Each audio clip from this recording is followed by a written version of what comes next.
그러니까 무주택자 입장에서도 수치가 150대까지 내려가기 시작하면 이제 그때 시장을 한번 돌아보셔야죠. 체크하시고. 그랬다가 140까지 갔다 하면 이제 좀 주도적으로 시장에 들어오시는 게 좀 안정적이지 않나. 가격으로 말하면 지금 서울은 좀 더 빠져야 된다는 얘기죠.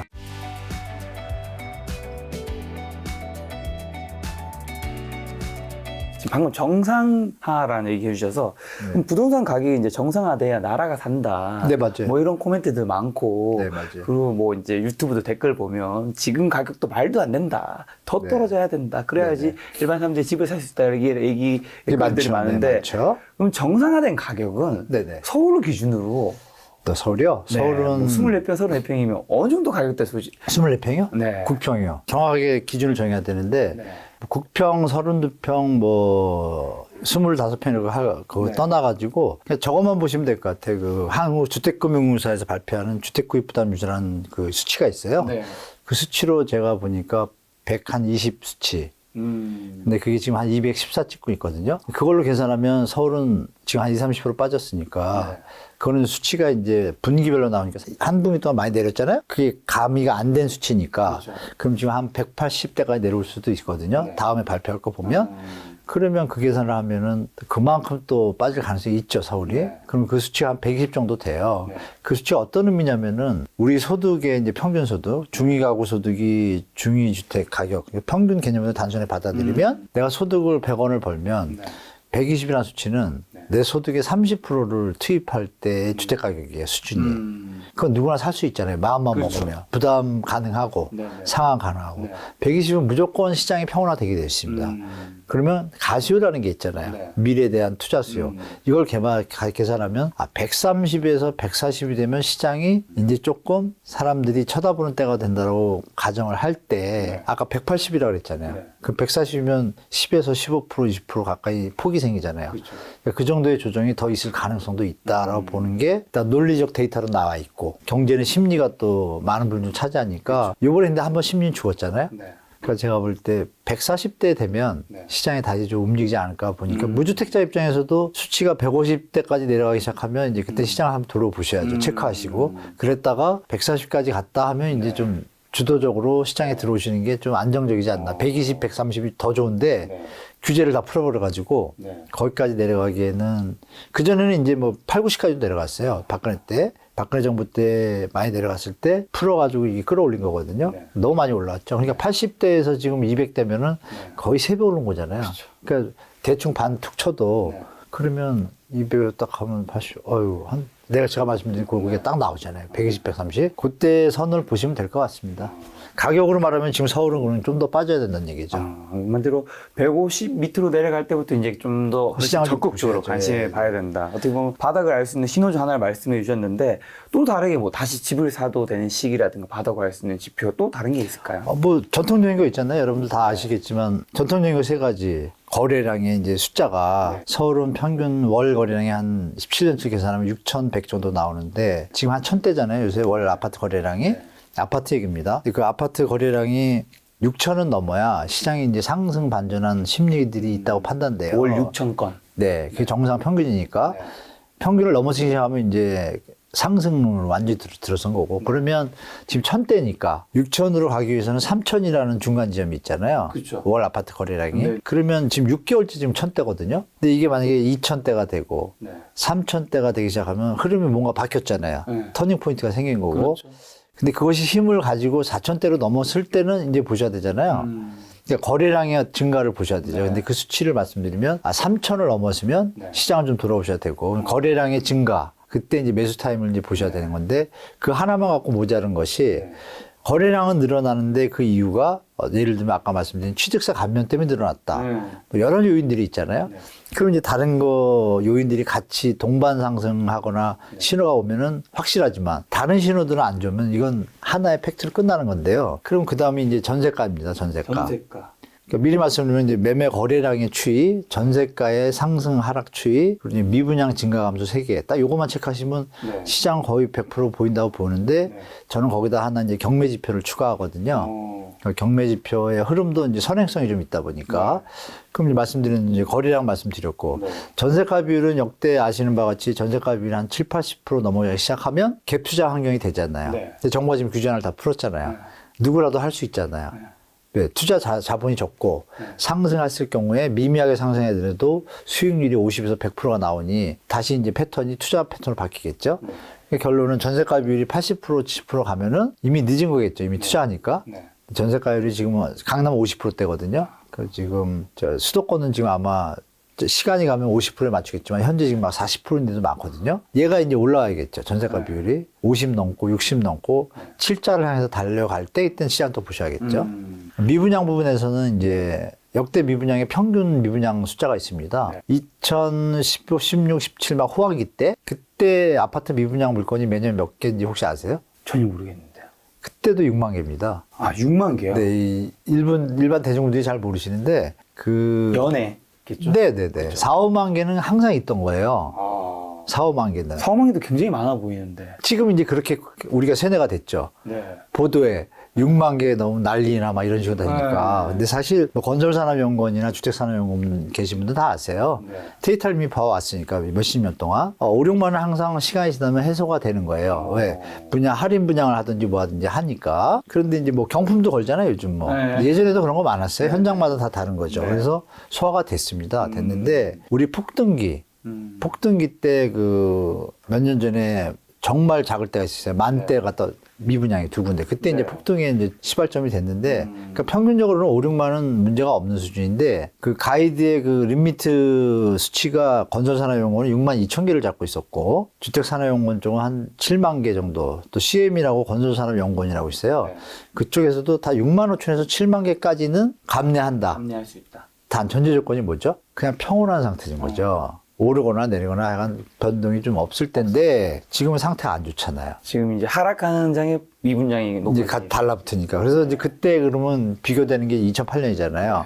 하락하는데 이제 미분양 터지니까 그때가 그 전에 10만 개, 그 다음 해가 19년도에 16만 개 찍었어요. 그러니까 그때 이제 미분양 매입 요번에 발표한 그게 나왔죠. 그러니까 그 10만 개와 7만 개 아까 말한 그러니까 너무 오버슈팅이 됐잖아요. 7만 개가 넘으면 문제가 생기기 시작하는 현상들이 나오는 거죠. 소화가 안 되는. 지금 다 됐는데 2, 3년 지나면 다 팔릴 수 있는 거라는 얘기죠. 쉽게 말하면. 근데 그게 이제 안 팔리는 상황이 그 상황이 되는 거죠. 10만이 넘어가고 막 이러면. 지금은 이제 빨리 선제적으로 할 수밖에 없던 거는 레고랜드가 이 분위기를 나쁘게 만들었기 때문에 정부가 이제 선제적으로 하는 건 제가 볼 때는 크게 문제는 없다고 생각을 해요. 그러니까 거기서 이 미분양 물건이 감소 폭이 갑자기 이제 지금 분양 상태를 봐서는 둔촌주공이 70% 나왔잖아요. 그럼 다른 데는 60%, 50% 나올 가능성이 높지 않습니까? 그러면 지금 분양 물량 대충 계산하니까 상반기에만 15만 개인데 반이면 7만 개잖아요. 그럼 지금 6만 개랑 더하면 13만 개 되잖아요. 네. 그러면 거기 꼭지라고 봐도 되겠죠? 정부가 대책을 쳤으니까. 13만에서 줄기 시작할 거 아니에요? 그러니까 미분양 감소는 감소인데 6, 7만을 돌파할 때 그 시점이면은 아까 말씀드린 6, 7만이랑 비교해 보시면 시장이 나아지는 거잖아요. 네. 그 세 가지가 동시에 어떤 교차점이 나오면 100%인 거고 조금만 더 시간차가 있잖아요. 그렇죠. 그걸 같이 주의를 보시면서 방향성은 나오잖아요. 또. 그죠? 그러면서 먼저 들어갈 수도 있는 거고 그 뒤에 따라갈 수도 있고 그리고 이제 경매 지표 마지막으로 그 선행성이 있으니까 지금 뭐 역대 최저가 낙찰률을 기록하고 있기 때문에 거의 뭐 글로벌 금융위 수준이니까 그 지금 서울의 아파트가 지금 낙찰률이 100개가 나오면 저번 달은 14개밖에 안 됐어요. 86개가 외면당하는 상황이거든요. 그 86개는 다음에 나올 때 더 싸게 나오잖아요. 근데 중요한 건 그 전달을 볼까요? 그 전달 게 그나마 이때 나왔을 거 아니에요. 자꾸 누적될 거 아니에요. 그러면 이게 좀 나아져야 되는데 왜 많이 내려왔으니까. 그렇죠. 근데 이 낙찰률과 낙찰가율이 계속 하락을 해가지고 지금 저번 달 12월 말 기준은 서울 아파트의 경매 낙찰가율은 17%.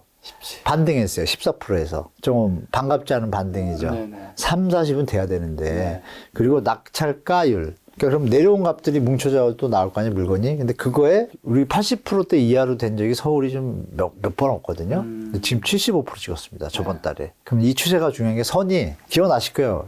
고작년, 재작년 가을이죠. 그때만 해도 낙찰가율이 119%였습니다. 격세지감이죠. 거의 반토막이잖아요. 근데 얘가 좀 빠른 것 같아요. 더 선행지표예요. 그래서 제가 볼 때 이 수치가 그 낙찰률은 한 40%, 50% 넘기 시작할 때 낙찰가율은 8% 정도, 85% 뜨기 시작하면 또 이게 선행지표니까 살아나는 거거든요. 그러니까 이 네 가지 지표들을 다 놓고 시기를 놓고 라인으로 선을 표시하면 보이잖아요. 그거 보면서 어느 날 하나는 올라갔는데 세 개는 아직 이러면 조금 조심하고 네 개가 다 올라가면 무조건 가야 되는 거고 뭐 이렇게 판단하시면 거의 뭐 99% 맞지 않을까 근데 말씀드립니다. 아까 전에 이제 거래량이 서울의 아파트 기준에 네, 했을 때 월에 한 1,000건 정도 거래된다고 했잖아요. 청권이 못 되고 있습니다. 네. 여기서 궁금한 거는 네네. 시장이 누구라도 안 좋다는 거 알고 있잖아요. 지금 네네. 여기서 이 시장이 하락이 아니라고 말하는 분은 아무도 없잖아요. 네, 맞죠. 근데 이 상황에서 집을 사는 분들은 어떤 마음으로 사는? 집을 사시는 분들이요? 네네네. 왜냐면 더 떨어질 수도 있는 위험도 있고 이제 할 텐데. 요걸 말씀드리면 이해가 좀 쉬울 텐데요. 서울에 그저께까지 수치를 제가 조사했는데 거래가 81건이 됐었어요. 81건이 됐는데 81건 중에 65건이 거래가 되면서 상승이나 하락이 일어난 거래고요. 나머지 16개는 전 직전 가격이 없어요. 왜냐하면 새로 지어서 분양하거나 처음 입주하거나 이런 데들이에요. 그러니까 얘는 좀 데이터에서 좀 뺐죠. 상승 하락을 비교할 수가 없으니까. 나머지 65개를 제가 뽑아보니 상승이 하여간 11개였어요. 상승이 11개. 그 나머지는 54개인가가 하락이에요. 하락인데, 그러면 하락은 하락이라고 치고, 이 11명은 누구냐 이거죠. 왜 사냐. 그죠? 이 하락인데. 그래서 제가 들여다, 저도 신기해서 봤죠. 봤더니 이 11개 중에 6개가 1억 2억짜리입니다. 1억 2억이요? 네, 거짓말 같지만. 그러니까 이 아파트 이 거래 수준에 도시형 생활주택을 약간 아파트성으로 취급하는 게 있는 것 같아요. 그리고 예전에 지었던 중에 이제 쬐고만 아파트들 있잖아요. 네네. 그런 거라고 파악되어져. 일일이 하나씩 지금 체크하려고 그러는데, 여하튼 지표상에 어떻게 뜨냐면 1억 2억짜리가 6개, 4억짜리가 하나, 5억짜리가 하나. 이래가지고 결국 우리가 얘기하는 59제곱 최소한 25평, 국평은 3개밖에 없더라고요. 근데 그것도 차이점이 뭐냐. 이 상승한 것들은 예를 들어서 이거죠. 2억짜리인데 2억 2천이면 10% 올랐잖아요. 그렇죠. 그죠? 데이터는. 근데 2억 2천짜리니까 2천의 갭이 부담이 없으니까 갈 수 있잖아요. 왜? 리모델링을 했을 수도 있잖아요. 그쵸. 뭐 이런 변수가 있고. 근데 상승한 거 나머지 9평이나 25평 우리가 볼 수 있는 거는 다 1, 2%밖에 안 오른 거예요. 그러면 이건 직전 가격이 내려온 가격이잖아요. 그거에 1, 2%밖에 안 올랐다는 거는 그러니까 지표가 하락으로 뜨는 거죠. 하락도 많지만. 그러면 결론은 말씀 주신 거에 답변에 어떤 중의성을 가지고 있죠. 아, 상승이 나오는 건 맞는데 좀 특수한 상황들이구나라고 판단되시잖아요. 그래서 제가 볼 때는 호갱은 아니었던 것 같아요. 그분들이. 그러니까 나름 이제 본인의 뭐 직장에 맞는다든지 이런 이유들이 있어서 매입을 하신 것 같아요. 제가 보니까. 그래서 하락 거래율이 한 83% 정도 되니까 시장의 반등이 좀 힘들다라는 거 보시고 그전에도 비슷해요. 그전에도 비슷해서 요번 달에 좀 궁금해요. 제 개인적으로. 1월 달에 풀었잖아요. 기억을 더듬으시면 엄청 많이 풀었잖아요. 9일 때도 한번 풀었죠. 세금 풀어주고 1110 때도 쫙 규제적 풀면서 다 됐고 1210 때 또 임대사업자 던져주고 뭐 당근 많이 던져놓고 깔아놨잖아요. 그리고 13 때 그냥 거의 다 풀었잖아요. 이 상황에서 그러면 1월 달에 반응이 있어야 되잖아요. 제가 지금 그저께부로 15일 때까지 체크를 했거든요. 반응이 없어요. 너무 신기한 일이에요. 그래서 이거 태어나 처음인데 왜 이렇게 없을까 계산해 보니 자산가들도 더 떨어질 거라고 예측하는 분들이 많으니까 시장에 아직 안 들어오시겠죠. 아니면 뒤로는 이 생각도 하시겠죠. 빨리 양도세 한시적 가면 빨리 던져라. 그러면 들어갈게라는 보이지 않는 그 뭐 무건의 어떤 결국 그것까지 해줄 수밖에 없을 해주면 것이다. 들어갈게 정부는. 이건데 근데 정부는 괴롭지만 너무 빨리 던지면 이게 또 선거하고 영향이 있잖아요. 그러니까 이런 고민 속에서 이제 벌어지고 있는데 그 거래량의 내용이 이렇다. 그래서 1월 달에 지금 거래된 것도 보니까 제가 말씀드린 81건이 그렇잖아요.